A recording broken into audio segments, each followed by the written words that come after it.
Japan has always been way ahead of the curve when it comes to trains. They built the world's first true high-speed rail way back in 1964.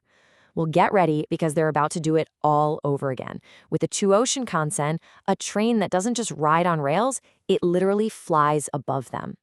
I mean, just let that number sink in for a second. 603 kilometers per hour. That's the world record they hit during a manned test run. To give you some perspective, that's about half the speed of sound. The train is covering the length of 2 Boeing 747s every single second. And that really is the multi-billion-dollar question, isn't it? The answer is just incredible. It lies in a technology that sounds like it's straight out of science fiction, something Japanese engineers have been working to perfect for over 50 years. Okay, so let's dive right in. To really get what a huge deal this new train is, we've got to look back at where Japan has been because, let's face it, they're the undisputed pioneers of high-speed rail. Think about it. Back in 1964, the original bullet train was a total game-changer, hitting 210 kilometers an hour. Over the years, that speed has climbed steadily up to 320. But this next jump, the one to a commercial speed of 500 kilometers per hour, that's not just another step up. It's a completely different animal. So how in the world are they going to make that leap? Well, that brings us to the really cool part, the core technology, this superconducting dream that makes the whole thing possible. Now, we've probably all heard of maglev, right? Magnetic levitation. But what Japan's doing here is different. It's a unique, way more powerful version called SC maglev. That SC stands for superconducting, and trust me, that's the secret sauce. Okay, so how does this magic actually work? It's wild. First, the magnets on the train are cooled down to a mind-boggling -269 degrees Celsius. This insane cold triggers something called the Meissner effect, which basically makes the magnets perfectly repel other magnetic fields. This creates a massive repulsive force with coils on the track, and poof, the whole train lifts a full 10 centimeters into the air. That's a huge gap, and it's what allows for these incredible speeds. And this isn't some brand new, untested idea they just cooked up. Nope. Japan set its first SC maglev world record way back in 1979, hitting 517 kilometers an hour. This new train is really the culmination of decades of relentless research and smashing world records. But taking this amazing tech from a test track and putting it into the real world, well, that's a whole other story. It's a colossal challenge, and it comes with a price tag that is, frankly, almost as mind-blowing as the train's speed. That's right. The current price tag for the Chuo Shinkansen is hovering around $85 billion US. It's one of the biggest and most expensive projects Japan has ever taken on. So you've got to ask, where is all that money going? Well, a huge chunk of that cost is right here. It's all about going underground. A staggering 86% of the first route between Tokyo and Nagoya is going to be inside tunnels. The train will basically be an invisible artery pulsing deep beneath the country. So why on earth would you bury almost the entire track?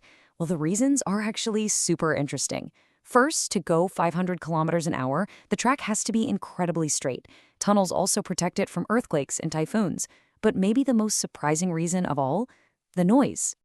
And this quote right here from a journalist who actually got to go on a test run back in 2013, it just nails the bizarre reality of this train.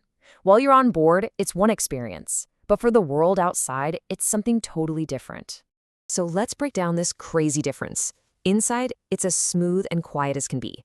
But outside, that 300-ton train blasting through the air creates a massive pressure wave. We're talking around 100 decibels. That's like a low-flying jet. So the tunnels aren't just a choice. They're absolutely essential to contain that sound and protect everyone along the route.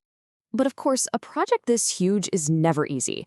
And right now, it's hit a major roadblock. Construction has been seriously delayed because of a dispute with the Shizuoka Prefecture.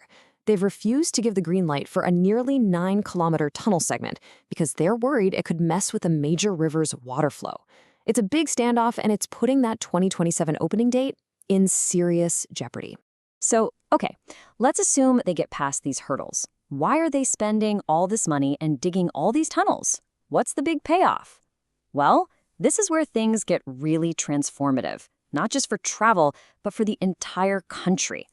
Here it is, the headline, the big promise. The express service will link Tokyo and Nagoya in just 40 minutes. 40! That's a 270-kilometer trip, slashed from the 90 minutes it takes now. That's not a train ride, that's practically teleporting. And what's it going to feel like to actually ride this thing? Well, it's designed to be the exact opposite of its speed, total tranquility. People who've been on test rides say it's as smooth as an airplane cruising altitude. The cabins are going to be quiet, pressurized, and designed to just cocoon you in this calm space, a whole world away from the incredible speed just outside. But really, this isn't just about getting from A to B faster. The grand vision, the real goal here, is so much bigger. The idea is to basically collapse the time and distance between Japan's three biggest cities, Tokyo, Nagoya, and eventually Osaka, and fuse them into one single, massive economic mega-region. Okay, but let's talk brass tacks. Does the money make sense? Well, the economic impact is expected to be huge, but the benefit-to-cost ratio is about 1.9 to 1. Now, that's actually considered kind of moderate when you compare it to other global megaprojects, like China's Three Gorges Dam. That tells you this isn't just about the money. This is also a statement of national pride and a huge bet on the future of technology. And that all leaves us with one last, really big question to chew on. When you can cross what used to be vast distances in just a few minutes, what does that actually do to a country? How does it change culture, business, the way people even think about where they live? The Chuo Shinkansen isn't just a new train, it's a massive experiment in shrinking a nation.